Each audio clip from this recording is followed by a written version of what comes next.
महत्वाचा आहे या देशाचा, परंतु इथल्या ह्या बाहेरून आलेल्या, आता ते आर्य संस्कृती नाव दिलं आहे त्यांनी, मिक्स करून थोडंसं इथलं जे हवामान आहे ते खराब करून टाकलं आणि आपलं यज्ञ याग हे ते सगळं तयार केलं आणि ते लादण्याचा प्रयत्न केला.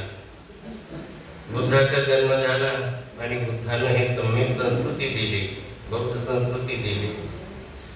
त्याचा विकास सम्राट अशोकाने केला आणि सम्राट अशोकानंतर बृहदत्राजीची जी ही झाली, प्रतिक्रांती झाली, तरी पण बुद्धाचा धर्म इथून नष्ट झाला नाही. बरेच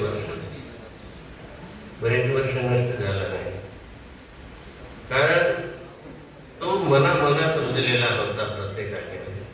मनात लेण्या झाल्या, सगळीकडे बुद्धाचा धर्म पसरला.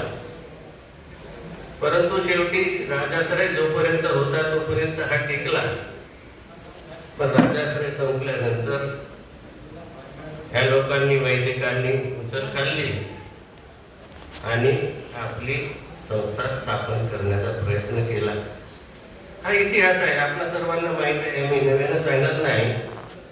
तर हे संस्कृती टिकवण्यासाठी आपल्याला धम्माचा प्रचार करून बाबासाहेबांनी आपल्याला हे दिलेली आहे. ही संस्कृती वाढवण्यासाठी आपल्याला कसं जगलं पाहिजे काय, तर हे धम्मपद आणि जातक कथा. तर हे जातक कथा काय शिकवते?